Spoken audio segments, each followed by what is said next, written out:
I'm Sarah, and I thought I'd married a man who valued partnership and transparency in all things, especially our finances.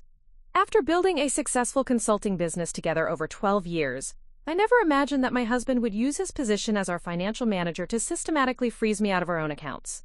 But when I discovered he'd locked down every asset we owned to protect his lavish lifestyle with his secretary, he had no idea that my late father's business mentor had taught me something invaluable. Always keep an ace up your sleeve. The offshore accounts Michael knew nothing about were about to become his worst nightmare. The realization hit me on a Wednesday morning in November, the kind of gray Seattle day where the rain feels personal. But before we dive into how my world crumbled and rebuilt itself stronger, let me take you back to where it all began. Before we jump back in, tell us where you're tuning in from. And if this story touches you, make sure you're subscribed, because tomorrow, I've saved something extra special for you. The morning everything changed started like any other in our Bellevue home. Michael was already dressed in his charcoal Tom Ford suit, adjusting his cufflinks at our bedroom mirror, while I finished getting ready for my 9 a.m. client presentation. We'd perfected this dance over the years, two successful professionals managing our empire with clockwork precision. "Don't forget the Henderson contract needs your signature today," Michael called from the hallway, his voice carrying that authoritative tone he'd developed since becoming managing partner of our financial consulting firm, Barrett & Associates. We'd built the business from nothing, starting in our cramped Capitol Hill apartment with nothing but determination and a shared vision. "Already reviewed it," I replied, applying lipstick in the bathroom mirror. "The terms look solid. Jennifer did excellent work on the research." Michael paused in the doorway, watching me with an expression I couldn't quite read. "Jennifer's been invaluable lately, really stepping up her game." Jennifer Walsh, 28 years old, MBA from Wharton, and our newest senior analyst. She joined the firm 8 months ago with impressive credentials and an even more impressive work ethic. Tall, blonde, with the kind of polished confidence that came from old money and Ivy League networks. I'd been the one to advocate for hiring her despite Michael's initial hesitation about her salary requirements. "She's definitely proving herself," I agreed, checking my watch. The Henderson presentation would determine whether we landed our biggest client yet, a tech startup preparing for their IPO. "I should get going. Traffic's going to be brutal." Michael kissed my cheek, a gesture so routine it felt choreographed. "Knock them dead, partner." Partner. We'd use that word for everything: business, marriage, life decisions. Looking back, I wonder when it stopped, meaning what I thought it meant. Show. The Henderson presentation went flawlessly. 3 hours of detailed financial projections, risk assessments, and strategic planning that showcased exactly why Barrett & Associates had become one of Seattle's most sought-after consulting firms. By lunch, we had a signed contract worth $2.3 million over 18 months. I called Michael immediately, eager to share our victory. "We got it," I announced when he picked up. "Full contract, all terms accepted." "That's fantastic," he said, but something in his voice seemed distracted. "Listen, I'm in a meeting. Can we celebrate tonight? Maybe that new place on Pine Street." "Of course. I'll make reservations." But as I hung up, something nagged at me. Michael lived for these big wins. His usual response would have been whooping, immediate planning for how to invest the windfall, questions about next steps. The subdued reaction felt off. I spent the afternoon handling follow-up calls and paperwork, trying to shake the feeling that something had shifted. When I attempted to transfer the Henderson deposit to our business operating account around 4 p.m., the transaction was declined. I tried again, thinking it might be a system glitch. Declined again. Confused, I called our business bank. After being transferred twice, I finally reached Sandra Martinez, our relationship manager for the past 6 years. "Mrs. Barrett," Sandra said, her usually warm tone noticeably strained. "I'm afraid there's been a change to your account authorizations." "What kind of change?" A pause that lasted too long. "Mr. Barrett submitted updated signature cards yesterday. The accounts now require his authorization for any transactions over $500. The words didn't make sense.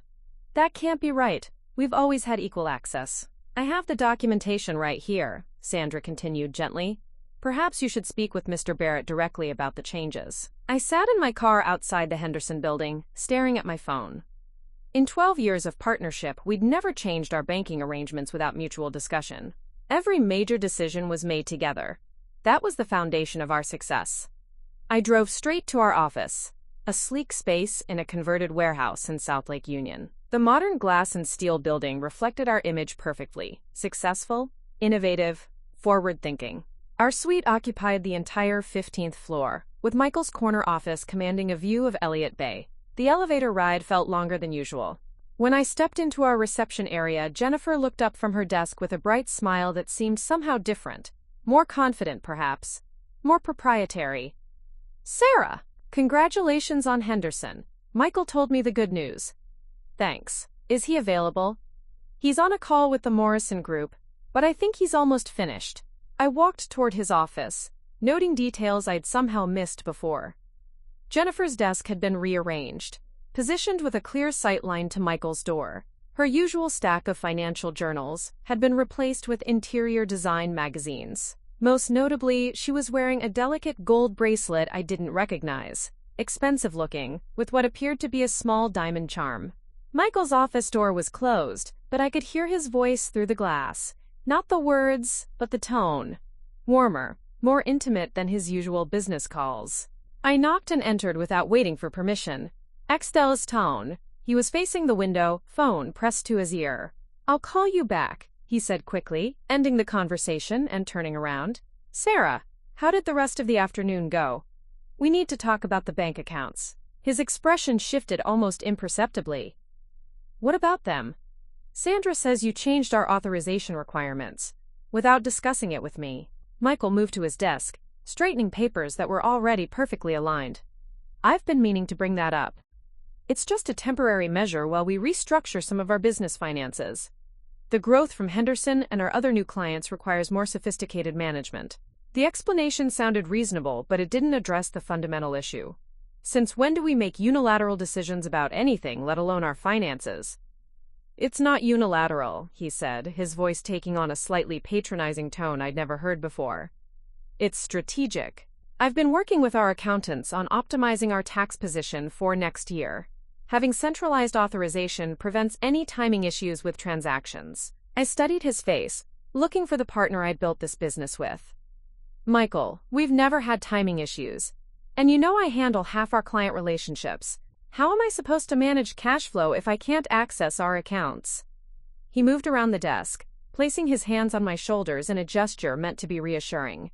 "You're overthinking this. It's temporary. A few weeks at most while we implement the new structure. I'll handle any immediate needs." The dismissal stung. "I'm not overthinking anything. I'm questioning why my business partner changed our fundamental operating procedures without consultation." "Sarah," his tone shifted to the one he used with difficult clients. "Trust me on this. I know it seems sudden, but I've been planning this restructuring for months. The Henderson contract actually accelerated the timeline." Months. He'd been planning this for months without mentioning it to me. "I want to see the documentation," I said. "The restructuring plans, the accountant's recommendations, all of it." Michael's pause was brief but telling. "Of course. I'll have Jennifer pull everything together tomorrow morning." Jennifer. Not our usual administrative assistant, but Jennifer specifically. That evening, we went to Altura as planned, the upscale restaurant where we'd celebrated every major business milestone. Michael ordered his usual, the tasting menu with wine pairings, and maintained the perfect facade of a successful businessman celebrating with his partner. But I found myself studying him with new eyes. Odd. When had he started wearing that particular cologne? It was subtle but different from his usual choice. His phone, usually face down during our dinners, sat beside his wine glass, screen up. Throughout the meal, it buzzed with messages he glanced at but didn't answer. "The Morrison Group is interested in expanding their engagement," he mentioned between courses. "Jennifer's been developing some innovative approaches to their portfolio management." Jennifer again. "That's great. What kind of approaches?" "Complex derivative strategies, international fund structures. Really sophisticated stuff." He took a sip of wine. "I've been mentoring her on the technical aspects. mentoring. The word sat uncomfortably. In our business, mentoring meant long hours, close collaboration, private meetings to discuss strategy. I'd done it myself with junior analysts over the years. But something about Michael's tone suggested a different kind of relationship. "How late have you been working on this?" I asked casually. "You know how it is with new strategies. Sometimes we're here until 8 or 9, working through the models." We. Not I. We. After dinner, as we drove home through the quiet Bellevue streets, I made a decision. Tomorrow, I would get answers. Not just about the bank accounts, but about everything that had been shifting beneath the surface of our perfect partnership. Our house sat on a quiet cul-de-sac, a craftsman-style home we'd renovated ourselves during our early years. The mortgage was paid off, the title held jointly, a symbol of everything we'd built together. As we pulled into the driveway, I noticed the automatic lights illuminating our front garden, the same lights we'd installed together 3 summers ago. Michael went straight to his home office, claiming he had a few calls to return, at 9:30 p.m. on a Wednesday. I settled in the living room with a glass of wine, ostensibly reading a novel but actually listening to the low murmur of his voice from down the hall. The conversation lasted 45 minutes. When he finally emerged, he seemed lighter somehow, as if the call had relieved some tension I hadn't realized he'd been carrying. "Everything okay?" I asked, just wrapping up some details for tomorrow's client meetings. He kissed the top of my head. "I'm exhausted, going to shower and head to bed." Alone in the living room, I found myself questioning everything I thought I knew about our relationship. The bank account changes, the late-night calls, Jennifer's increased prominence in our business discussions. Individually, each could be explained. Together, they formed a pattern I didn't want to acknowledge. It changes. I opened my laptop and logged into our personal banking website. Michael's restrictions apparently didn't extend to our personal accounts yet. I reviewed the past 3 months of transactions, looking for anything unusual. Most were routine: mortgage payment, utilities, grocery stores, restaurants. But there were several charges I didn't recognize. A jewelry store in downtown Seattle for $2,400. Dinner at an expensive steakhouse on a Tuesday night when Michael had claimed to be working late. A weekend reservation at a luxury resort on the Olympic Peninsula during a weekend I'd spent visiting my sister in Portland. Each charge had a reasonable explanation. The jewelry could have been a client gift or a surprise for me. The dinner might have been a business meeting. The resort reservation could have been for a client or canceled at the last minute. But doubt, once planted, grows quickly. I closed the laptop and went upstairs. Michael was already asleep, or pretending to be. As I lay beside him in the darkness, listening to his breathing, I realized that tomorrow would bring more than just answers about bank accounts. Tomorrow would determine whether the partnership I'd spent 12 years building was real or just an elaborate performance. The irony wasn't lost on me. Michael thought he was gaining control by restricting my access to our accounts. What he didn't know was that some assets, the ones that really mattered, had always been beyond his reach. My father's business mentor, Harrison Webb, had taught me long ago that successful people always maintain their independence, even within partnerships. The offshore accounts Harrison had helped me establish when our business first became profitable weren't about distrust. They were about survival. And if Michael thought he could manipulate our financial future by freezing domestic assets, he was about to discover just how much he didn't know about the woman he'd underestimated. But first I needed to understand exactly what I was dealing with. Tomorrow's investigation would reveal whether my suspicions were justified, or whether 12 years of partnership had made me paranoid. Either way, I would be prepared for what came next. The rain continued to tap against our bedroom windows, a steady rhythm that usually lulled me to sleep. Tonight, it sounded like a warning. Preparing and narrating this story took us a lot of time, so if you are enjoying it, subscribe to our channel. It means a lot to us. Now back to the story. The next morning, I arrived at the office before anyone else, using my keycard to enter the building at 6:30 a.m. The early hour gave me access to areas normally bustling with activity, and more importantly, it gave me privacy to investigate what Michael had been hiding. I started with our shared computer systems. As co-founder, I had administrative access to all our business files, but I hadn't needed to use those privileges in years. Trust, I was learning, could be a dangerous luxury. The first thing I discovered was that Michael had created a new folder structure, labeled Strategic Development, with restricted access. Even with my administrative privileges, I needed to override security settings to view the contents. Inside, I found documents that made my blood run cold. Draft partnership dissolution agreements. Buyout valuations for my share of the business. Financial projections showing Barrett and Associates operating with a single principal instead of two. All dated within the past 3 months. During the same period, Michael claimed to be planning our temporary restructuring.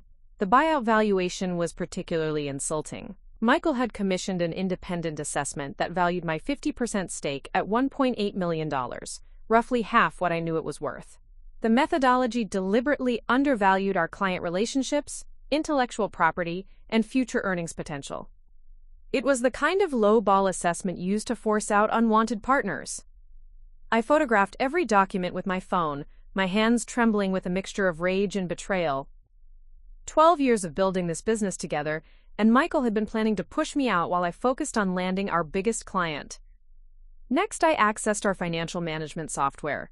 Here, Michael's deception became even clearer. He'd been systematically moving funds from our joint business accounts to new accounts I didn't recognize. Small amounts at first, $5,000 here, $10,000 there, but accelerating over the past 2 months. The total transferred was approaching $200,000. The destination accounts were all held at a different bank, one we'd never used for business purposes. The account names suggested corporate entities I'd never heard of. MW Consulting, LLC, Strategic Advisory Partners, Pacific Northwest Holdings.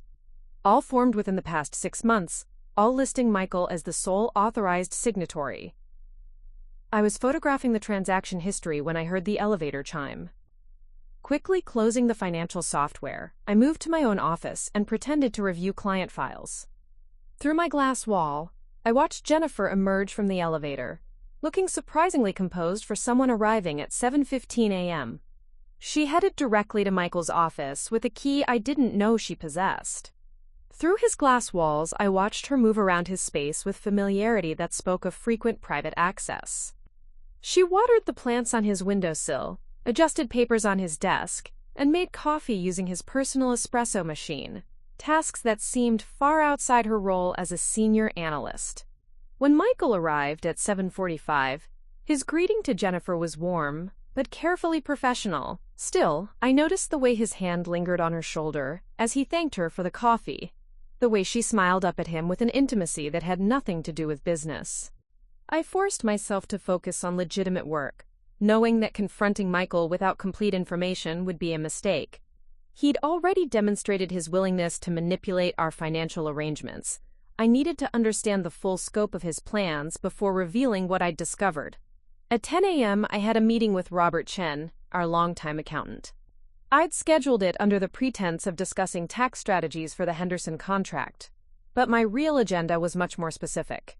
"Robert," I began after we'd covered the routine business, "Michael mentioned that you've been advising him on restructuring our business finances. Can you walk me through the recommendations?" Robert's confusion was immediate and genuine. "I haven't worked on any restructuring plans with Michael. Our last conversation was about quarterly filings in September."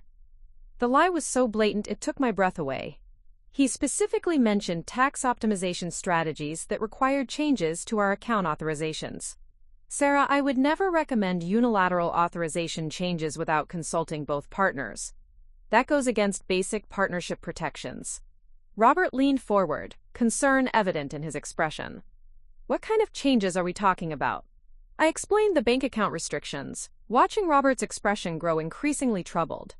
As our accountant for 8 years, he understood the implications immediately. "This isn't tax optimization," he said firmly. "This is asset control. And given your equal partnership stake, it's potentially grounds for legal action." After the meeting with Robert, I drove to our bank to speak with Sandra Martinez in person. The conversation I needed to have required privacy and discretion.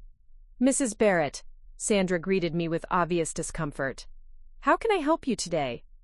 I need to understand exactly what authority changes Michael implemented yesterday." Sandra pulled up our account information, her expression growing more concerned as she reviewed the details. "It's quite extensive," she said carefully. "All business accounts now require Mr. Barrett's personal authorization for any transaction over $500. Wire transfers, account modifications, and credit line access all require his signature specifically. What about account information access? Can I still view balances and transaction history?" "For now, yes. But there's a pending request to modify viewing privileges as well."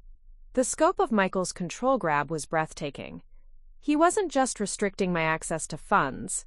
He was positioning himself to cut me out of information entirely. "Sandra, in your professional opinion, what's the purpose of these restrictions?" She hesitated before answering. "In my experience, this type of comprehensive authorization change typically precedes either business dissolution or partner buyout proceedings." The confirmation hit like a physical blow, even though I'd already suspected the truth.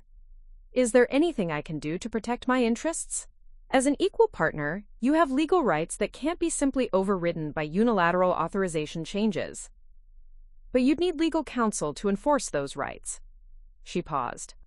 "Mrs. Barrett, I probably shouldn't say this, but I've seen situations like this before. Time is usually a critical factor." Back at the office, I noticed that Jennifer had been in and out of Michael's office all morning.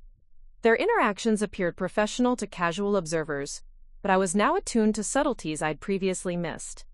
The way she stood just slightly closer than necessary. The way Michael's voice softened when he spoke to her. The way she laughed at comments that weren't particularly funny. Around 2 p.m., they left together for what Michael announced as a client site visit. I waited 30 minutes, then approached our receptionist, Monica. "Do you have the address for Michael and Jennifer's appointment today? I might need to send some additional documents." Monica checked her calendar system. "I don't see any client appointments scheduled for this afternoon." The lie was becoming a pattern. Using Michael's absence, I returned to his office for a more thorough investigation. His desk drawers were locked, but I found the key in its usual hiding spot, taped under his keyboard tray. Inside the bottom drawer, I discovered a folder labeled Personal that contained documents that shattered any remaining illusions about my marriage. Hotel receipts from the Olympic Peninsula Resort, dated for the weekend I'd visited my sister. Restaurant bills for romantic dinners I'd never attended. But most damaging was a copy of a rental agreement for a downtown Seattle apartment, signed by both Michael Barrett and Jennifer Walsh. The lease had begun 3 months ago. They weren't just having an affair. They were living together part-time. I photographed everything, my mind racing through the implications. The asset freezing, the business restructuring, the partnership dissolution plans.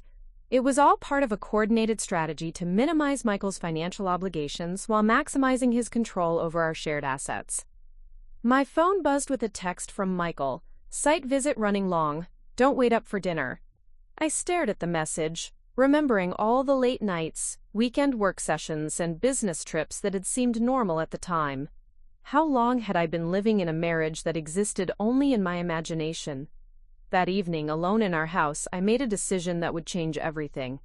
I called Harrison Webb. Harrison had been my father's business mentor and remained a trusted advisor even after my father's death 5 years ago. More importantly, Harrison was the one person who knew about the financial arrangements I'd kept separate from my marriage and business partnership. "Sarah?" Harrison's gravelly voice carried warmth and concern. "It's been too long. How are you?" "I need your help, Harrison. It's about the accounts you helped me establish." A pause. "What kind of help?" I explained the situation in detail. Michael's asset freezing, the discovered dissolution plans, the affair, the systematic financial manipulation. Harrison listened without interruption, occasionally asking for clarification on specific details. "How much do we have in the offshore structures?" he asked when I finished. Last statement showed approximately $3.2 million across the 3 accounts. "And Michael has no knowledge of these arrangements?" "None. You were very specific about maintaining complete separation." Harrison's chuckle held no humor. "Your father would be proud of your caution, and furious about Michael's betrayal." A pause. "Sarah, what you're describing isn't just marital infidelity. It's systematic financial fraud designed to deprive you of assets you helped create. We need to move quickly." What do you recommend? First, secure evidence of everything you've discovered. Second, consult with a forensic accountant who specializes in partnership fraud. Third, engage a litigation attorney who understands complex business dissolutions. And fourth, activate protective measures for the offshore accounts. What kind of protective measures? Structures that make it impossible for Michael to discover or access them, even through discovery proceedings. It's going to require some creative legal work, but it can be done. After hanging up with Harrison, I spent the evening organizing every piece of evidence I'd gathered.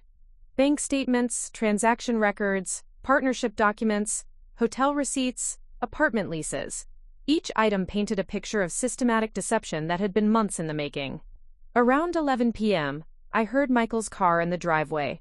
I quickly secured all the evidence and pretended to be reading in bed when he entered our bedroom. "How was the site visit?" I asked casually. "Productive," he replied, heading straight to the bathroom. The client had some complex questions about portfolio restructuring. Another lie. I was beginning to wonder if Michael was capable of telling me the truth about anything. Henty. As he showered, I heard his phone buzz with a message. Without thinking, I glanced at the screen. The preview showed a text from Jay that read, "Tonight was perfect. Can't wait for tomorrow's trip to Vancouver." Tomorrow's trip to Vancouver. Michael hadn't mentioned any travel plans to me. When he emerged from the bathroom, I was lying in bed staring at the ceiling, processing the full scope of his deception. Not only was he systematically stealing our business assets and freezing me out financially, but he was also planning getaways with his secretary while lying to me about client meetings. "Everything okay?" he asked, settling into bed beside me. "Just thinking about the Henderson project timeline." He reached over to squeeze my hand, a gesture that once would have felt comforting. Now it felt like another performance in the elaborate play he'd been directing for months. "Don't worry about Henderson," he said. "We've got everything under control." We. The word that had once meant partnership now felt like mockery. There was no we anymore. There was Michael and Jennifer planning their future together, and there was me, the obstacle they needed to remove. But as I lay there listening to Michael's breathing settle into sleep, I felt something he couldn't have anticipated. Not just anger or betrayal, but a cold, calculating resolve. Michael thought he held all the cards because he'd frozen our domestic assets and planned our business dissolution. He had no idea that while he'd been manipulating our shared finances, I'd been maintaining complete independence through structures he'd never even imagined. The offshore accounts were just the beginning.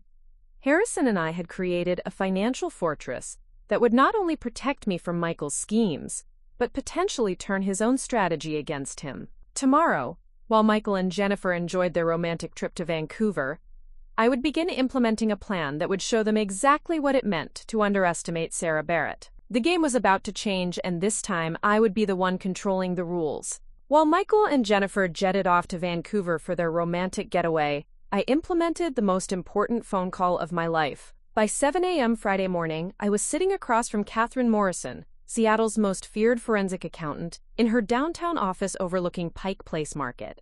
Catherine had built her reputation by dismantling complex financial fraud schemes for high-net-worth divorces and corporate embezzlement cases. Her steel-gray hair and piercing blue eyes gave her an intimidating presence that perfectly matched her reputation for finding money that people desperately wanted to keep hidden. "Mrs. Barrett," she said after reviewing the documents I'd brought, "your husband is running a sophisticated asset-stripping operation, but he's made several critical mistakes." She spread the transaction records across her conference table like a puzzle she was eager to solve. "First, he's created too many corporate entities too quickly. These shell companies, MW Consulting, Strategic Advisory Partners, Pacific Northwest Holdings, they're all formed within weeks of each other using the same registered agent. That suggests coordination rather than legitimate business development."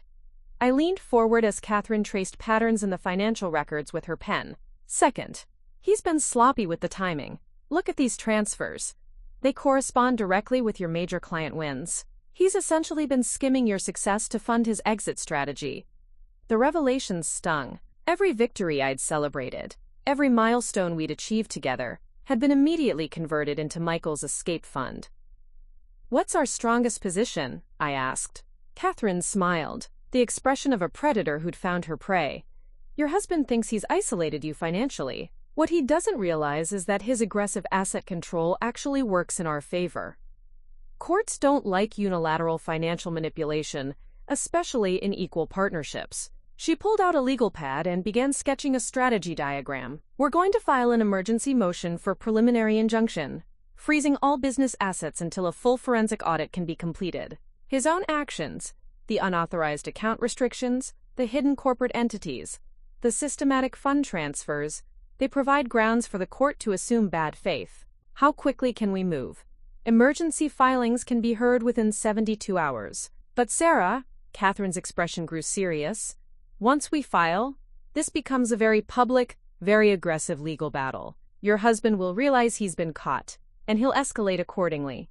Are you prepared for that? I thought about the offshore accounts Harrison was already securing, the evidence I'd methodically gathered, the lies Michael had been telling for months.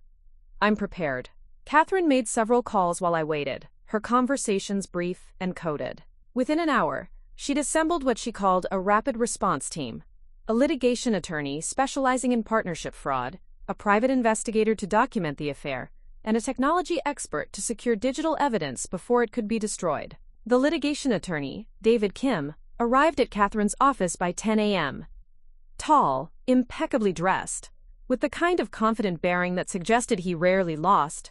David had spent 15 years handling complex business dissolutions for Seattle's elite.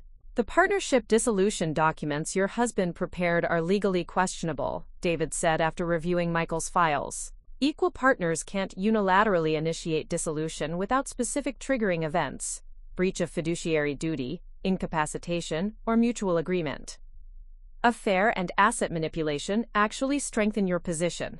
He opened his laptop and began drafting. We're going to request emergency relief on multiple fronts: asset freeze, restoration of your account access, appointment of a neutral business manager, and full forensic discovery of all financial transfers over the past 2 years. While David worked on legal documents, Catherine's private investigator, Maria Santos, was already gathering additional evidence.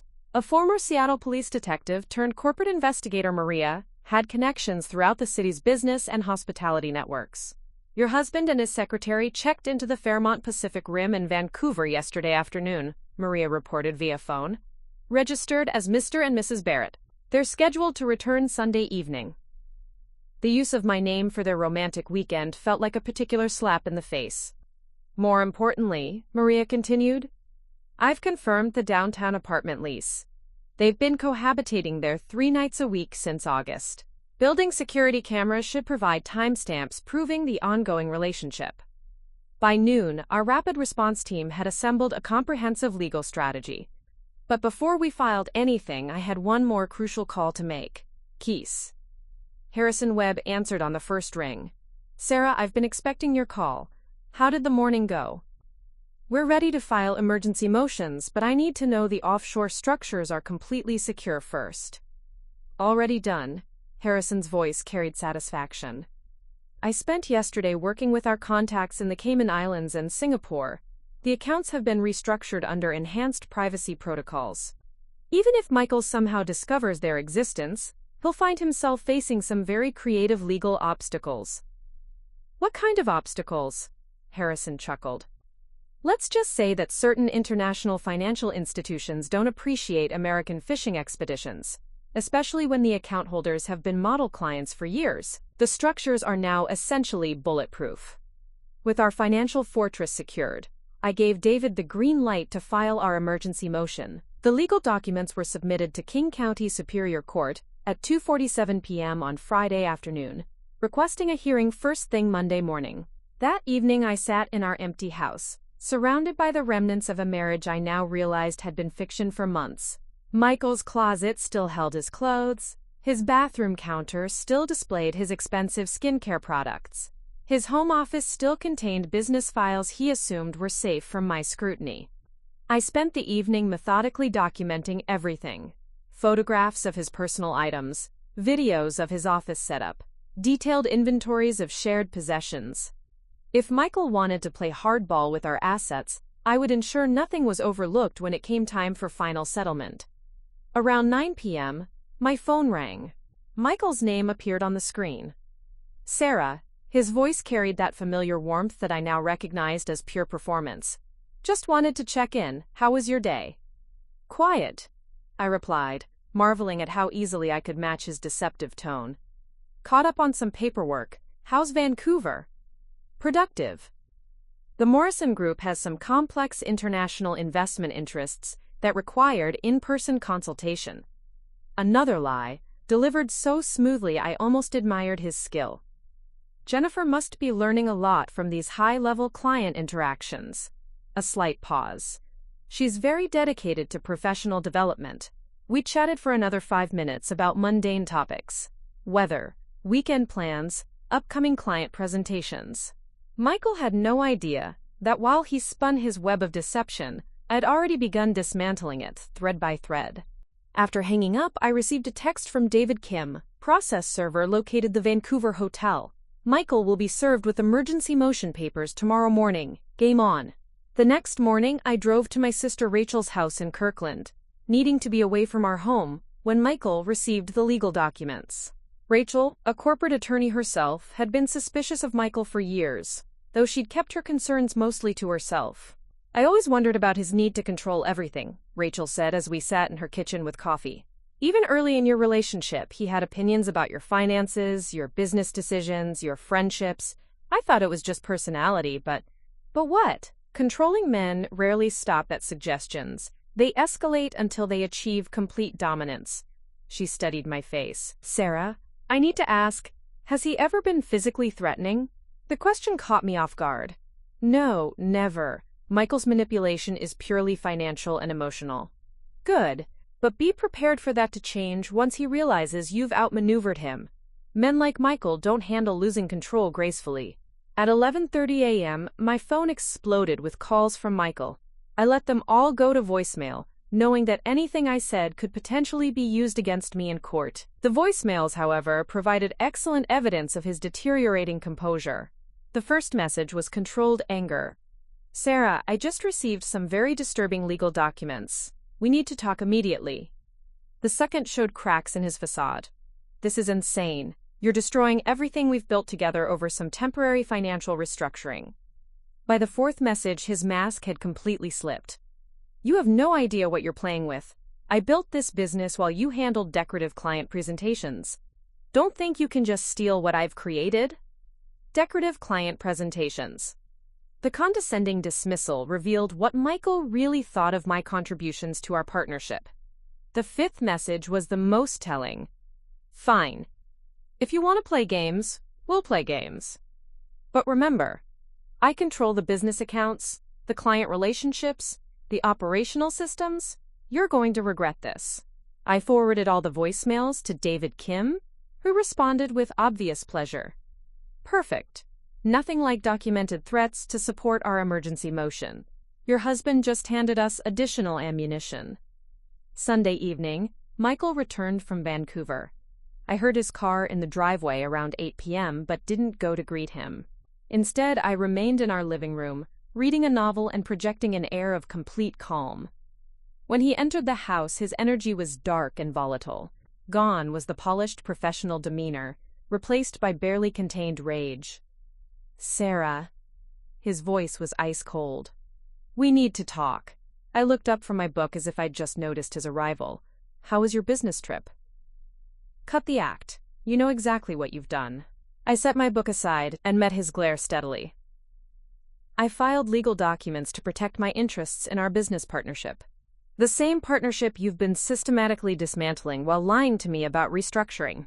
Michael moved closer, his presence suddenly intimidating in a way it had never been before. You have no idea what you're dealing with. I've spent months planning our transition to optimize both our positions. Your little legal tantrum is going to destroy everything. Transition? I stood up, matching his energy.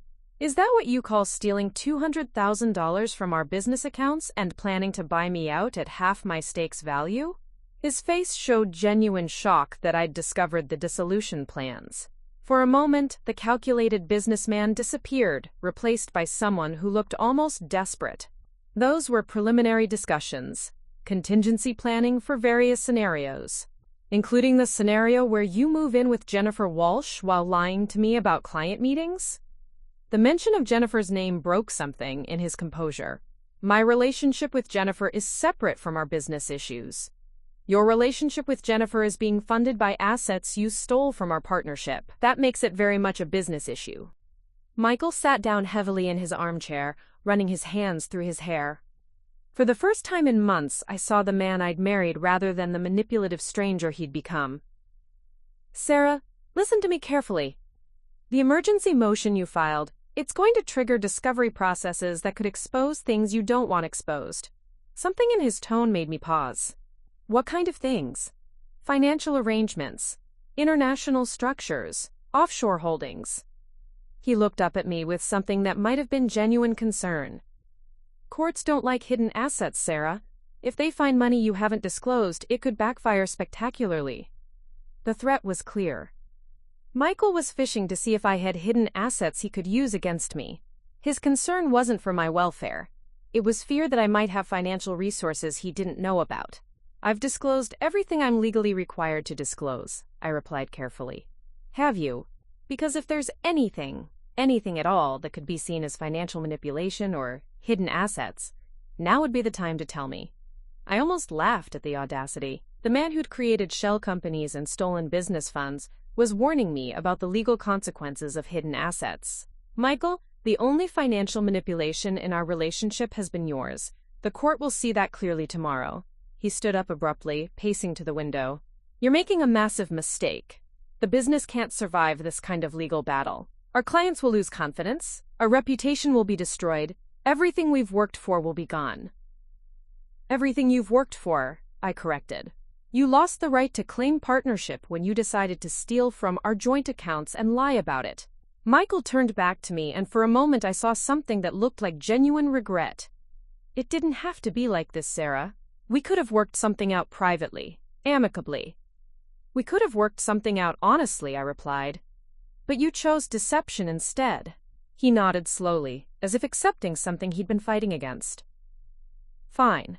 But remember, I warned you about the consequences. Whatever happens in court tomorrow, whatever comes out during discovery, you brought this on yourself. With that, he went upstairs to pack. I heard him moving around our bedroom, gathering clothes and personal items. By the time I went to bed, his closet was half empty, and his bathroom counter cleared of personal belongings. Monday morning would bring our emergency court hearing, and with it, the first public confrontation in what I now understood would be a protracted and bitter legal battle. But as I lay in bed that night, I felt something Michael couldn't have anticipated: complete confidence. While he'd spent months manipulating our shared assets and planning his secret exit strategy, I'd spent years building independent financial security he couldn't even imagine. Tomorrow, he would discover that underestimating Sarah Barrett had been the biggest mistake of his life. The offshore accounts were just the beginning of surprises he had coming. The King County Superior Court at 8:30 a.m. Monday morning buzzed with the controlled chaos of another busy day in Seattle's legal system. I arrived with David Kim and Catherine Morrison, our team's confidence evident in our coordinated stride through the courthouse corridors. We'd spent the weekend preparing for every possible argument Michael's legal team might present. Across the hallway, Michael stood with his hastily assembled legal representation, Gregory Marsh, a corporate attorney known more for his political connections than his courtroom skills. Michael had clearly called in favors to get representation on such short notice, and it showed. Marsh looked harried, his briefcase overstuffed with what appeared to be hastily photocopied documents. Judge Patricia Williams presided over our emergency hearing, her reputation for cutting through legal nonsense preceding her into the courtroom. At 62, she'd handled some of Seattle's most complex business disputes, and had little patience for attorneys who came unprepared. This is an emergency motion for preliminary injunction, Judge Williams announced, reviewing our filing. Mr. Kim, please present your client's position. David stood with the calm authority of someone who'd done this hundreds of times. Your Honor, Mrs. Barrett seeks emergency relief from systematic financial manipulation designed to deprive her of assets in their equal business partnership. The evidence shows a coordinated campaign to isolate her financially while her partner prepared for unilateral business dissolution. He presented our evidence methodically. The unauthorized account restrictions that prevented me from accessing business funds. The hidden shell companies Michael had created without my knowledge. The systematic transfer of $200,000 from our joint accounts to entities I couldn't access. The partnership dissolution documents that undervalued my stake by nearly 50%. Most concerning, Your Honor, is the timing. These financial manipulations accelerated precisely as Mrs. Barrett was landing their largest client contract, a $2.3 million engagement that should have strengthened their partnership, not triggered its secret dissolution. Gregory Marsh rose to respond, and immediately I could see why Michael had been forced to settle for substandard representation. Your Honor, Mrs. Barrett is mischaracterizing routine business financial management as something sinister. Mr. Barrett, as the partnership's designated financial manager, was implementing sophisticated restructuring to optimize their tax position and improve cash flow management. Judge Williams interrupted before Marsh could continue. Mr. Marsh, are you arguing that unilateral account restrictions that prevent an equal partner from accessing business funds constitute routine financial management? Marsh fumbled through his notes. The restrictions were temporary measures designed to prevent inadvertent interference with complex financial restructuring. Did Mr. Barrett inform his partner of these temporary measures before implementing them? A pause that lasted too long. The restructuring required coordination with various financial institutions that made communication challenging. It was painful to watch. Marsh was essentially arguing that Michael had been justified in lying to me about freezing our assets because telling the truth would have been inconvenient. Catherine Morrison was called as our expert witness, and her testimony was devastating. She walked the court through Michael's shell company creation, showing how the entities had no legitimate business purpose beyond hiding assets. She demonstrated how the timing of transfers corresponded with our major client successes, proving the funds weren't restructuring, they were theft. In my professional opinion, Catherine concluded, Mr. Barrett's actions represent a textbook case of partnership fraud designed to deprive his equal partner of assets while positioning himself for advantageous dissolution. When Marsh attempted to cross-examine Catherine, the results were even more damaging to Michael's position. Rather than challenging her conclusions, he seemed to accidentally reinforce them by asking questions that highlighted additional evidence of financial manipulation. Isn't it possible, Ms. Morrison, that Mr. Barrett's extensive financial expertise justified unilateral decision-making? Catherine smiled coldly. Sir, expertise doesn't create legal authority to steal from equal partners. If anything, Mr. Barrett's sophisticated understanding of financial systems makes his actions more culpable, not less. The private investigator Maria Santos testified next about the affair and cohabitation arrangement. She presented building security footage showing Michael and Jennifer entering and leaving the downtown apartment together multiple times per week. Hotel records from their various getaways, including the Vancouver trip where Michael had been served with our legal papers. The pattern shows a coordinated domestic arrangement beginning in August, Maria testified. The same month, Mr. Barrett began creating the shell companies used to hide partnership assets. When Michael took the stand in his own defense, I barely recognized the man I'd been married to for 12 years. Gone was the confident business executive, replaced by someone who seemed simultaneously arrogant and desperate. I've spent 12 years building Barrett & Associates into one of Seattle's premier consulting firms, Michael began. Every financial decision I made was designed to protect and grow our business assets. David's cross-examination was surgical in its precision. Mr. Barrett, you testified that your decisions were designed to protect business assets. Can you explain how transferring $200,000 to shell companies you control exclusively protects assets belonging to an equal partnership? Those transfers were investments in growth opportunities that required immediate capitalization. What growth opportunities? Please describe the business activities of MW Consulting, LLC. Michael's pause was telling. MW Consulting provides specialized advisory services to select clients. What clients? What services? What revenue has MW Consulting generated? Another pause. The entity is in development phase. So you transferred partnership funds to a company with no clients, no services, and no revenue? The investment thesis required patient capital development. David interrupted. Mr. Barrett, MW Consulting LLC, has generated exactly $0 in revenue while spending partnership funds on a luxury apartment you share with your secretary. Is that correct? The courtroom was dead silent. Michael's carefully constructed explanations were crumbling under basic factual scrutiny. The apartment serves multiple purposes, including client entertainment and strategic planning sessions. At what rate do you reimburse the partnership for using partnership-funded assets for your personal cohabitation with Ms. Walsh? Michael's face flushed red. That's a mischaracterization of legitimate business arrangements.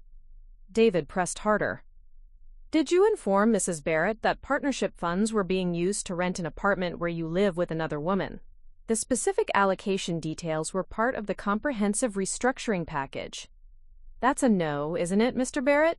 You used partnership money to fund your affair without telling your business partner. Gregory Marsh objected, but Judge Williams overruled him. The damage was done. Michael's testimony had essentially admitted to every allegation we'd made. When Jennifer Walsh was called to testify, her appearance caused a stir in the courtroom. Impeccably dressed and professionally composed, she looked like exactly what she was, an ambitious young woman who'd calculated the advantages of an affair with her married boss. Under oath, Jennifer confirmed the cohabitation arrangement and admitted that Michael had told her the apartment was funded through, quote, discretionary business accounts. When pressed about her understanding of partnership law, she claimed ignorance about whether Michael had authority to use business funds for personal expenses. Did Mr. Barrett ever mention that Mrs. Barrett was unaware of the apartment rental? David asked. Jennifer's pause was damning. He said business financial arrangements were his responsibility to manage. Did you believe that excluded informing his equal business partner about how partnership funds were being spent? I assumed he handled communications with Mrs. Barrett appropriately. It was a carefully constructed non-answer that nevertheless confirmed she'd known the arrangement was deceptive. But the most dramatic moment came when David called Michael back to the stand for additional questioning. Mr. Barrett, you've testified about sophisticated financial restructuring. Are you aware of any financial assets Mrs. Barrett maintains separately from your partnership? The question was a trap, and I could see Michael wrestling with how to answer. If he said no, he'd look incompetent as a financial manager. If he said yes, he'd have to explain why he'd tried to freeze assets while knowing I had independent resources. Mrs. Barrett has always been independent in certain financial matters. What does independent mean in this context? Michael glanced at his attorney, who looked equally confused about where this line of questioning was heading. I believe Mrs. Barrett maintains some separate investment accounts. Did knowledge of these separate accounts influence your decision to restrict her access to partnership funds? Another impossible question. Admitting knowledge would suggest his asset freeze was retaliatory rather than protective. Denying knowledge would contradict his previous answer. My decisions were based on optimizing partnership financial structures, not on any personal accounts Mrs. Barrett might maintain. David smiled. So you restricted your partner's access to business funds without considering her overall financial position? Partnership funds should be managed based on partnership needs, not individual financial circumstances. Even when those partnership restrictions leave your equal partner unable to access money she helped earn? Michael's composure finally cracked completely. Sarah has always been financially secure. She didn't need daily access to every business account. The admission hung in the air. Michael had essentially confessed that his asset restrictions were based on assumptions about my financial independence rather than legitimate business needs. Judge Williams had heard enough. After a brief recess, she returned with her ruling. This court finds that Mr. Barrett's unilateral restriction of partnership assets, combined with undisclosed transfers to entities under his exclusive control, constitutes a clear violation of partnership fiduciary duties. The emergency injunction is granted. She continued with specific orders that exceeded even our most optimistic expectations. All business accounts were to be immediately unfrozen, with both partners having equal access. The shell companies Michael had created were to be dissolved, and their assets returned to partnership accounts. A neutral business manager would oversee daily operations until a full partnership dissolution could be properly negotiated.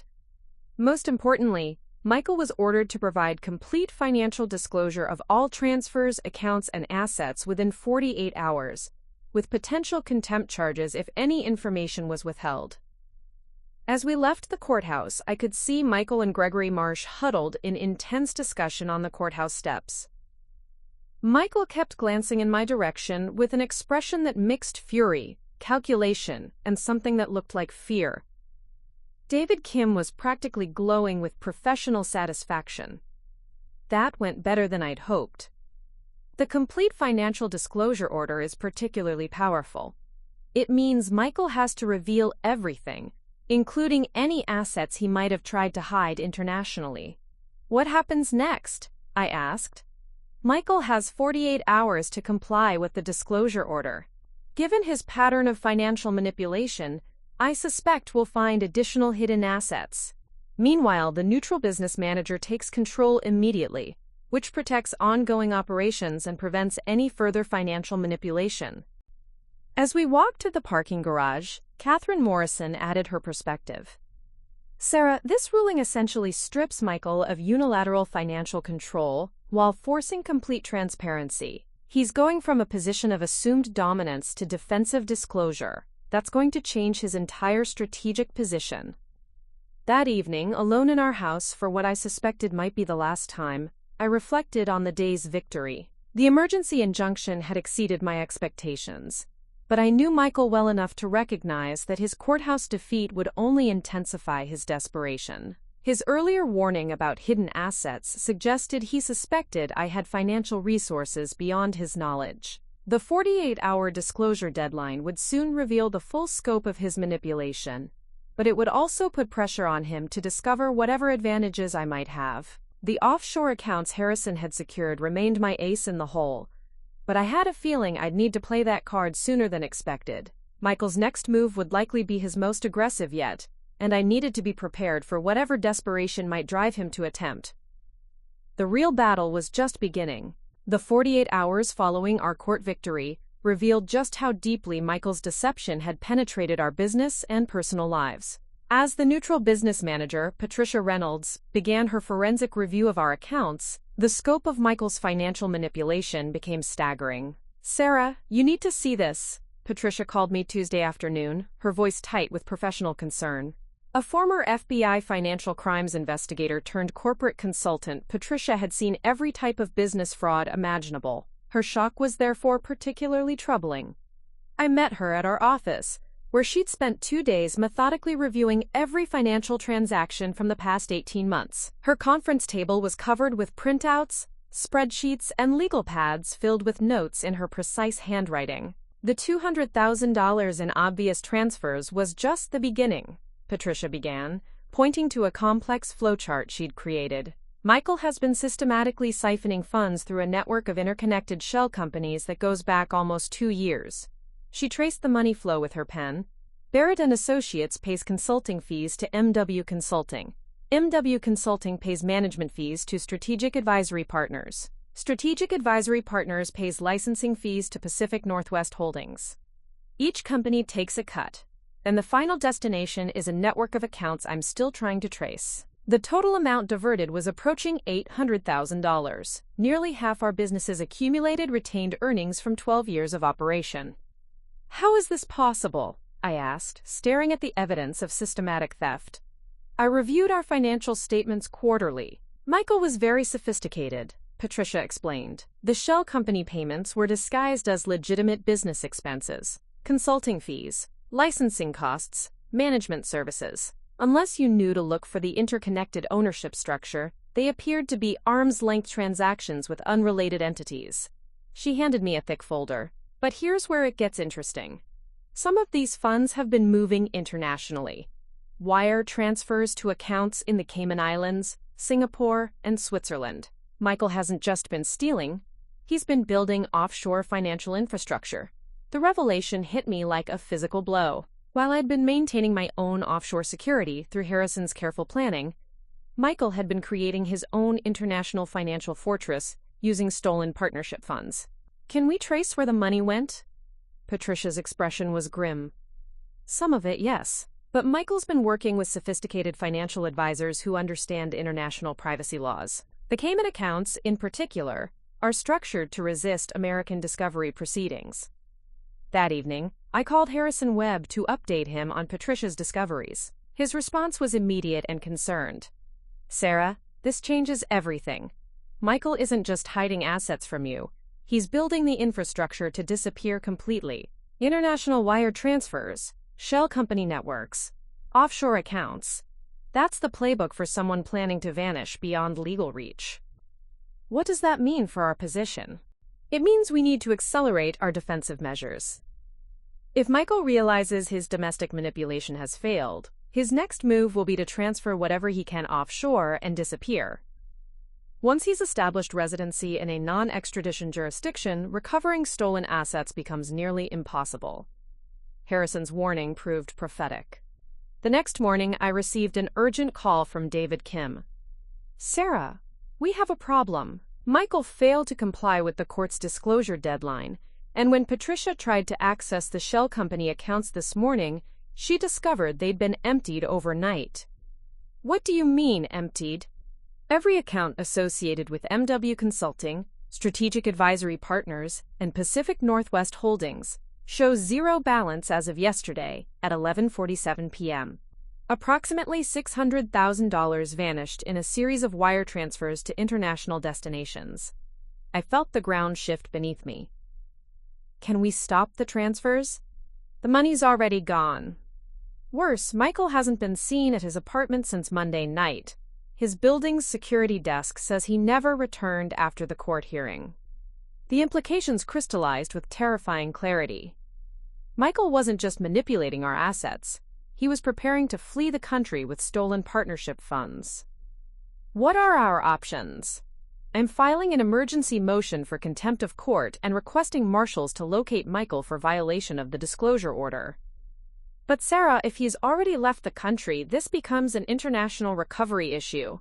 That's exponentially more complex and expensive. After hanging up with David, I sat in my home office staring at the evidence of my crumbling marriage and business partnership. 12 years of shared success had been systematically dismantled by a man I'd trusted completely. But worse than the financial theft was the recognition that I'd been living with someone capable of such calculated betrayal. My phone rang with a call from an unknown number. When I answered, Michael's voice carried a tone I'd never heard before, cold, calculating, and completely without the warmth that had once made me fall in love with him. "Sarah, we need to talk." "Where are you, Michael? You missed the court's disclosure deadline?" A harsh laugh. "I'm somewhere your lawyers can't reach me, and I'm calling to offer you one final opportunity to resolve this reasonably." "Reasonably?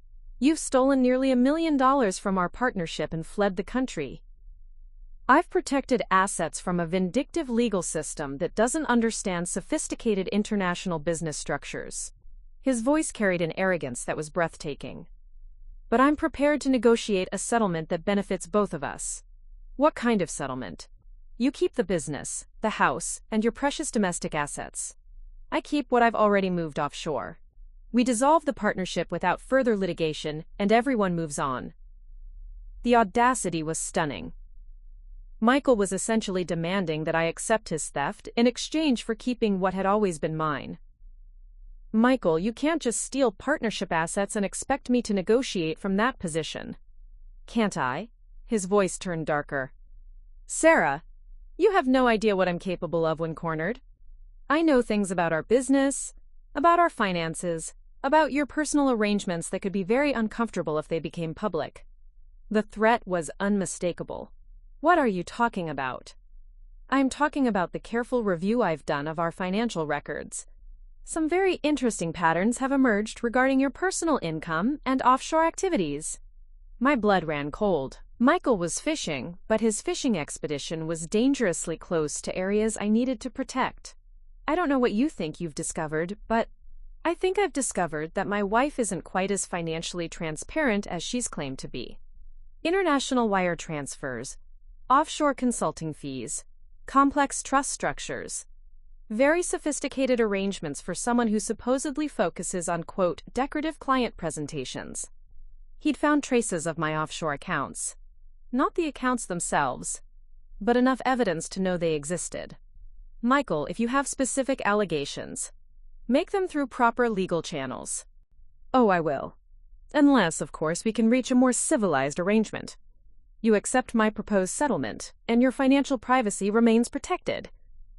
You continue this vindictive litigation, and I'll make sure every transaction you've ever made receives very public scrutiny. The call ended, leaving me staring at my phone with a mixture of rage and fear. Michael had evolved from financial manipulator to international fugitive to extortionist. He was threatening to expose my legitimate offshore arrangements in retaliation for my pursuit of the assets he'd stolen. I immediately called Harrison Webb, who listened to my summary of Michael's call with growing alarm. Sarah, this is exactly what I was afraid of. Michael is using classic fugitive tactics. Steal everything possible, flee to a protective jurisdiction, then use what he's discovered about your finances as leverage to prevent pursuit. Can he actually expose the offshore accounts? He can try, but the structures we've created are designed to withstand exactly this type of attack. The more important question is whether we allow him to blackmail you into accepting his theft. What's the alternative? Harrison's voice carried the steel I remembered from my father's stories about his mentor. We fight back.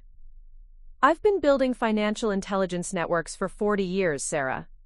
Michael thinks he's sophisticated, but he's an amateur playing in professional leagues. If he wants to threaten you with exposure, we'll show him what real financial warfare looks like. That afternoon, Harrison arrived in Seattle with a team I hadn't expected.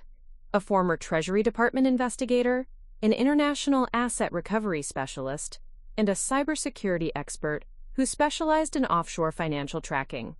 Michael made a critical mistake, Harrison explained as his team set up equipment in my home office. He threatened you from a traceable phone line while moving money through institutions we have relationships with. He's no longer just a domestic fraud case. He's become an international flight risk with stolen assets. That triggers entirely different legal mechanisms. The Treasury investigator, Rebecca Chen, had already begun tracing Michael's wire transfers. Your husband has been working with a financial advisor in the Cayman Islands, who specializes in helping American citizens establish offshore residency. The pattern suggests he's been planning this escape for at least 6 months. Can we recover the stolen funds? Some of them, yes. International asset recovery is complex, but the fact that the funds were stolen from a domestic partnership gives us significant legal leverage. We're also coordinating with the FBI's International Financial Crimes Unit. As Rebecca's team worked, I received another call from David Kim with updates from the contempt hearing. Judge Williams issued a warrant for Michael's arrest and authorized federal marshals to begin international coordination for his location. The good news is that stealing partnership assets and fleeing the country elevates this to federal criminal jurisdiction. The FBI is now involved. What does that mean practically? It means Michael's international financial advisors are about to discover that hiding stolen American assets has serious consequences. The U.S. has extradition treaties with most developed countries, and financial crimes are taken very seriously by international law enforcement. That evening, as Harrison's team continued their investigation, I reflected on how completely my world had changed in just 1 week. 7 days ago, I'd been a successful businesswoman married to a financial expert. Tonight I was the victim of an international financial crime being investigated by federal law enforcement. But as I watched Rebecca Chen methodically trace Michael's money through international banking networks, I felt something unexpected.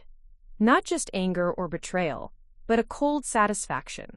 Michael had underestimated not just my resources, but my connections and my resolve. He'd threatened to expose my offshore arrangements, not realizing that those arrangements had been structured by someone with 40 years of experience in international finance. He'd stolen partnership assets thinking I'd be too financially dependent to fight back effectively. Most critically, he'd assumed that his threats would intimidate me into accepting his theft rather than pursuing justice. Michael was about to discover that underestimating Sarah Barrett had been a catastrophic miscalculation. The offshore accounts he'd threatened to expose were about to become the foundation for his complete financial destruction. Around midnight, Rebecca Chen looked up from her computer with the first smile I'd seen from any of Harrison's team. "I found him," she announced. "And, more importantly, I found his money." Rebecca Chen's discovery transformed our entire strategic position overnight.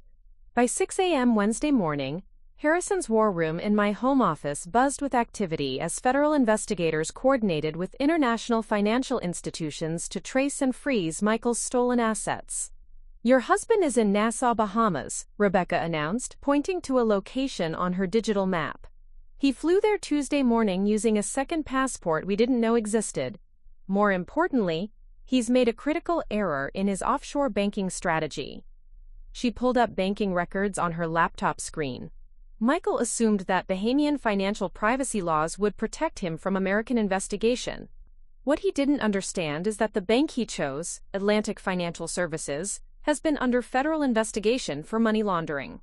His wire transfers triggered automatic reporting to U.S. Treasury.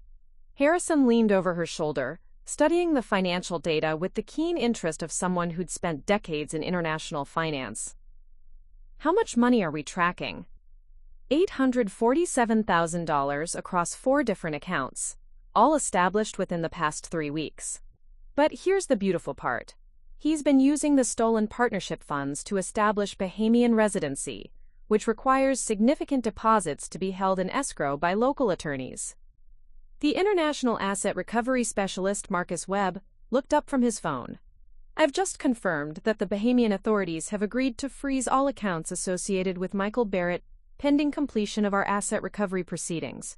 He's essentially trapped with his stolen money locked away." I felt a surge of satisfaction mixed with disbelief. In less than 24 hours, Michael had gone from threatening blackmail to becoming a fugitive trapped in a foreign country with his stolen assets frozen. "What's his position now?" I asked. Rebecca consulted her notes.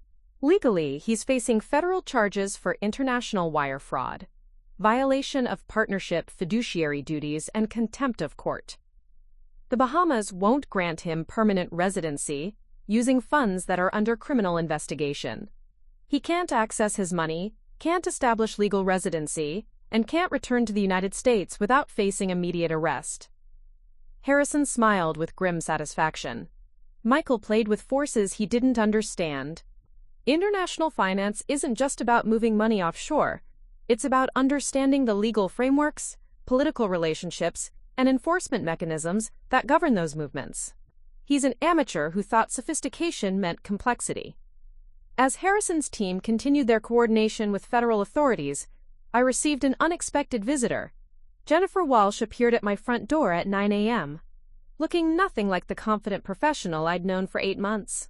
Her usual polished composure had been replaced by obvious distress. Her expensive clothes wrinkled as if she'd slept in them. "Sarah," she began without preamble, "we need to talk." I considered closing the door, but curiosity about what had driven Michael's accomplice to my doorstep won out. "Come in." We sat in my living room, the same space where Michael had issued his threats just days earlier. Jennifer perched on the edge of the couch, her hands clasped tightly in her lap. "I need you to know that I had no idea Michael was stealing from the business," she began, her voice barely above a whisper. "He told me the money for our apartment came from his personal investments, his savings from years before our relationship started." I studied her face, looking for signs of deception. "You believed that Michael had nearly $1 million in personal savings separate from our partnership?" Jennifer's face flushed. "He's always been successful, sophisticated about finance. When he said he'd been investing wisely for years, it seemed plausible. Even when those investments coincidentally funded your lifestyle immediately after you joined our firm?" The question hung in the air as Jennifer struggled to maintain her story. Finally, her composure cracked completely. "I suspected something wasn't right," she admitted, tears streaming down her face. "The apartment, the expensive trips, the way he always paid for everything in cash. It felt too extravagant for someone who claimed to be carefully managing partnership resources. But you didn't ask questions. I didn't want to know the answers." She looked up at me with an expression of genuine remorse. "Sarah, I'm not proud of what I did. I fell in love with a married man, convinced myself that his marriage was already over, that he was just waiting for the right time to leave. I wanted to believe his stories about having independent wealth. I found myself in the unexpected position of feeling sympathy for someone who'd participated in destroying my marriage. Jennifer was clearly young, naive, and manipulated by someone far more experienced in deception. "Why are you here, Jennifer?" "Because Michael called me last night from the Bahamas, and I realized how completely he'd lied to both of us." This caught my attention. "What did he say?" Jennifer pulled out her phone and opened a voice recording. I recorded the call because something in his voice scared me. She played the recording, and Michael's voice filled my living room with a desperation I'd never heard before. "Jennifer, listen carefully. I need you to liquidate everything we have in Seattle. The apartment security deposit, my personal accounts, the car, everything. Wire the money to the Cayman account I gave you." "Michael, what's happening?" "The FBI came to my apartment this morning asking questions about our finances." "The FBI?" His voice cracked with panic. "What did you tell them?" "Nothing, but they knew about the apartment, the business accounts, everything. They said you've stolen money from Sarah and fled the country." A long pause before Michael's voice returned, harder and more calculating than before. "Jennifer, you need to understand something. If the FBI is investigating our financial arrangements, they're going to discover things that could implicate you as an accessory. Your best protection is to help me secure the resources I need to fight this from offshore." "Implicate me how?" "The apartment lease has both our names. You've been depositing business checks I endorsed. You've been traveling on expenses paid from partnership accounts. To prosecutors, that looks like conspiracy." Jennifer had stopped the recording, her face pale with shock. He was trying to manipulate me into helping him steal more money by making me afraid I'd be arrested as his accomplice. The conversation revealed Michael's character more clearly than any financial documents could. Faced with the collapse of his schemes, he'd immediately tried to manipulate Jennifer into further criminal activity while threatening her with prosecution. "What did you tell him?" I hung up. Then I called a lawyer, who told me to cooperate fully with the FBI investigation and to stay as far away from Michael as possible. She looked at me directly. "Sarah, I know this doesn't excuse what I did, but I want to help fix whatever damage I can." "How?" Jennifer pulled a USB drive from her purse. "Michael gave me access to several business email accounts that I now realize were connected to his shell companies. I've copied everything: correspondence with offshore financial advisors, wire transfer authorizations, communications about establishing Bahamian residency. It's all here." I accepted the USB drive, recognizing its potential value to our investigation. "Why are you giving this to me instead of the FBI?" "Because the FBI is focused on criminal prosecution. You're focused on recovering what was stolen from you. I want to help you get your money back, even if I can't undo the damage to your marriage." After Jennifer left, I immediately turned the USB drive over to Rebecca Chen, who opened the files with obvious excitement. "This is incredible," Rebecca said, scrolling through email chains between Michael and his Cayman Islands financial advisor. "He's documented his entire criminal scheme in writing." She read from one email chain. Michael writes, "The domestic partnership dissolution needs to appear motivated by irreconcilable differences, rather than financial disagreement. Once I've established Cayman residency, the transferred assets will be beyond U.S. jurisdiction for collection purposes." His advisor responds, "Recommend accelerating timeline. U.S. partnership law provides significant protection for equal partners who suspect financial manipulation. Window for offshore asset protection closing rapidly." Harrison reviewed the correspondence over Rebecca's shoulder. Michael's been getting advice from someone who understands international asset protection, but clearly doesn't understand modern financial intelligence capabilities. "What do you mean?" "These emails reference account numbers, wire transfer dates, and specific amounts that correspond exactly with our tracking data." Michael's financial advisor was operating under outdated assumptions about offshore privacy. Modern international cooperation agreements make this kind of asset hiding much more difficult than it was 20 years ago. Rebecca continued reading through the files. "Here's the smoking gun. An email from yesterday morning where Michael instructs his advisor to, quote, liquidate all Bahamian holdings and transfer to Singapore accounts outside partnership recovery reach. Too late. Marcus Webb interjected from his position coordinating with international authorities. Singapore Financial Authority has already been notified. Any attempt to move funds from the Bahamas will trigger automatic holds. As the investigation intensified, I received another call from David Kim with updates from the federal court proceedings. Sarah, the FBI has filed criminal charges against Michael for wire fraud, money laundering, and violation of court orders. More importantly, they've obtained a federal seizure warrant for all assets connected to the stolen partnership funds. What does that mean practically? It means that even if Michael manages to access some of his offshore money, spending it constitutes additional criminal activity. Every transaction he makes from this point forward provides more evidence for his prosecution. That afternoon brought the most satisfying development yet. Rebecca's phone rang with a call from the Bahamian financial authorities. Mr. Barrett attempted to access his Atlantic Financial Services accounts this morning, the caller reported. When informed that the accounts were frozen pending U.S. investigation, he became extremely agitated and demanded to speak with management. What happened? He was informed that account access would remain suspended until completion of the international asset recovery proceedings. He's threatened legal action, but Bahamian law enforcement has been notified of his fugitive status. Rebecca smiled as she hung up. Michael just discovered that stealing money and fleeing to the Bahamas doesn't automatically grant him access to those funds. He's trapped in Nassau with limited cash and no ability to access the assets he stole. Harrison pulled me aside for a private conversation as his team continued their work. Sarah, we're approaching the endgame. Michael's options are rapidly diminishing. He can't access his stolen money, can't establish legal residency in the Bahamas, and can't return to the United States without facing criminal prosecution. What happens next? He'll likely attempt to negotiate some form of surrender that minimizes his criminal exposure while returning the stolen assets. That's when we need to be prepared with our own strategic position.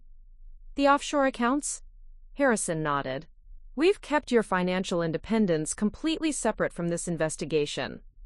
When Michael inevitably tries to claim that you've hidden assets as justification for his theft, we'll be ready to demonstrate that your offshore arrangements are legitimate, properly documented, and completely unrelated to partnership funds. As evening approached, I found myself reflecting on the dramatic reversal of our positions. A week ago, Michael had been freezing my assets while planning his secret exit strategy.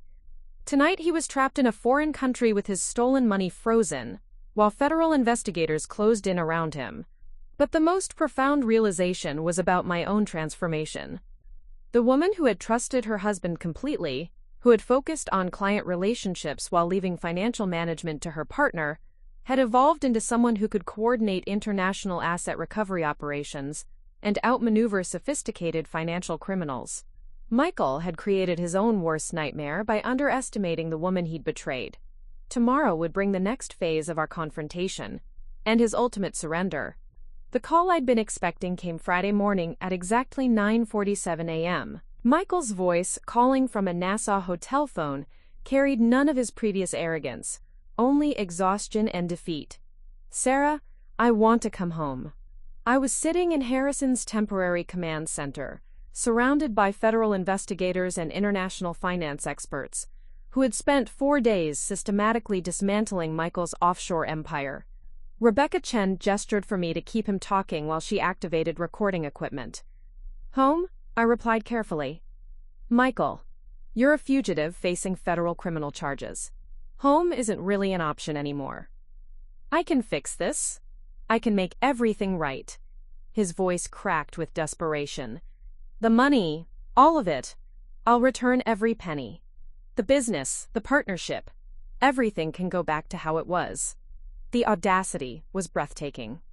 After stealing nearly $1 million, manipulating our business accounts, fleeing the country, and threatening blackmail, Michael seemed to believe he could simply apologize and resume our previous life. Michael, you can't undo criminal charges by returning stolen money. The FBI has traced wire fraud, money laundering, and contempt of court. This isn't a civil dispute anymore. A long pause filled with the sound of Michael's labored breathing. What do I need to do? Harrison handed me a note. Unconditional surrender. Full asset disclosure. Cooperation with federal investigation. You need to contact David Kim immediately and arrange voluntary surrender to federal authorities. Complete asset disclosure, full cooperation with the investigation, and return of every stolen dollar. And then what? Prison? That depends on your level of cooperation and the federal prosecutor's assessment of your case. Another pause. Sarah, I need you to know, I never meant for it to go this far. The business restructuring, moving money offshore, it started as legitimate planning. But when you discovered the account restrictions, when you filed those legal motions, I panicked. I found myself surprisingly unmoved by his explanation. Michael, you created shell companies and stole partnership funds months before I discovered anything. This wasn't panic. This was calculated theft. I was protecting us. The business was growing so fast, the tax implications were becoming complex. I thought, if I could establish international structures, we could optimize our position, and eventually you'd understand the benefits. Even in defeat, Michael couldn't accept responsibility for his actions. He was still trying to frame systematic theft as sophisticated financial planning. Michael, stop. Just stop with the explanations and justifications. You stole from our partnership, lied to me for months, manipulated our business accounts, and fled the country when caught. There's no legitimate business reason for any of that. The line went quiet except for the sound of Michael crying, something I'd never heard in 12 years of marriage. I've lost everything, haven't I? The business, my professional reputation, you, my freedom. For a moment I felt the ghost of sympathy for the man I'd once loved. Then I remembered Jennifer's USB drive, the documented evidence of his manipulation, his threats to expose my finances when his own schemes collapsed. Michael, you didn't lose anything. You threw it all away through your own choices. The conversation ended with arrangements for his surrender through David Kim's office. Federal marshals would coordinate with Bahamian authorities to facilitate his return to Seattle for criminal proceedings. Over the following week, Michael's surrender and the recovery of stolen assets proceeded with surprising efficiency. Harrison's international contacts expedited the asset repatriation process, while federal prosecutors negotiated a plea agreement that would return the full amount to our partnership accounts. Jennifer Walsh, meanwhile, had become an unexpected ally in rebuilding our business operations. Her cooperation with federal investigators, combined with her genuine remorse and detailed knowledge of Michael's financial manipulations, proved invaluable in documenting exactly what had been stolen and where it had gone. Sarah, Jennifer said during one of our reconstruction meetings, I know I can never fully apologize for my role in this disaster, but I want to make sure you know that Michael's version of events, his claims about your marriage being over, about you being financially naive, about the partnership being ready for dissolution, none of it was true. What do you mean? He was obsessed with your success, your client relationships, your business instincts. Half our private conversations were him trying to figure out how you managed to land clients he couldn't even get meetings with. The quote, decorative client presentations comment he made in court? That was pure jealousy, disguised as condescension. The revelation provided unexpected closure. Michael's theft hadn't been motivated by business necessity or sophisticated financial planning. It had been driven by envy of success he couldn't replicate and control he couldn't maintain. 3 months later, I stood in the renovated offices of Barrett Consulting, no longer Barrett & Associates, but a new entity reflecting my sole ownership and independent vision. The neutral business manager, Patricia Reynolds, had become my permanent operations director, while Jennifer Walsh had accepted a junior partnership role focused on international client development. The financial recovery had exceeded our expectations. Not only had we recovered the $847,000 Michael stole, but federal asset forfeiture proceedings had awarded us an additional $200,000 in penalties and interest. More importantly, the business had thrived during the transition, with several major clients specifically requesting to continue working with the firm under my sole leadership. Harrison Webb joined me for the official reopening celebration, his presence a reminder of how far we'd traveled from those desperate early days of discovery and investigation. Your father would be proud, Harrison said, surveying the bustling office. not just of the business success, but of how you handled the crisis. Financial independence isn't just about having money. It's about having the strength to use those resources when necessary. The offshore accounts made all the difference, I acknowledged. Without that financial security, I might have been forced to accept Michael's manipulation rather than fight it. Harrison smiled. The accounts provided security, yes. But Sarah, you provided the strategy, the determination, and the courage to take on someone who thought he held all the advantages. Michael underestimated you completely. The divorce proceedings had concluded with surprising simplicity. Michael's criminal conviction and documented financial manipulation left him with no leverage to contest asset division. The house, the business, and all legitimate marital assets remained with me, while his offshore accounts were liquidated to pay restitution and legal fees. Michael himself received a sentence of 18 months in federal prison, followed by 3 years of supervised probation and complete prohibition from involvement in financial services businesses. His professional credentials were permanently revoked, and his future employment options would be forever limited by his criminal record. Jennifer had earned redemption through her cooperation and genuine commitment to rebuilding what Michael had damaged. Our working relationship remained professional, but her insights into international finance, gained during her unfortunate education from Michael, proved valuable for our expanding client base. Most importantly, the experience had transformed my understanding of business partnership and personal relationships. Never again would I allow anyone else complete control over financial decisions that affected my security and independence. As I locked up the office that evening, I reflected on the lessons learned through this painful transformation. Trust, I now understood, required verification. Partnership demanded transparency. And independence, true independence, meant maintaining the resources and knowledge necessary to protect yourself when others failed you. Michael had tried to manipulate our shared assets to force me into accepting his betrayal. Instead, his schemes had revealed my own strength and connected me with allies I never knew I needed. The offshore accounts he'd threatened to expose had become the foundation for rebuilding a stronger, more secure future. 6 months later, I received a letter from Michael in federal prison, a rambling, self-serving document that attempted to rewrite history and position himself as a victim of circumstances rather than the architect of his own destruction. I read it once, then filed it away without response. Michael had taught me everything I needed to know about the difference between explanation and accountability, between regret and genuine remorse. The business continued to grow under my leadership, built on principles of transparency, verified trust, and financial independence that would have been impossible under our previous partnership structure.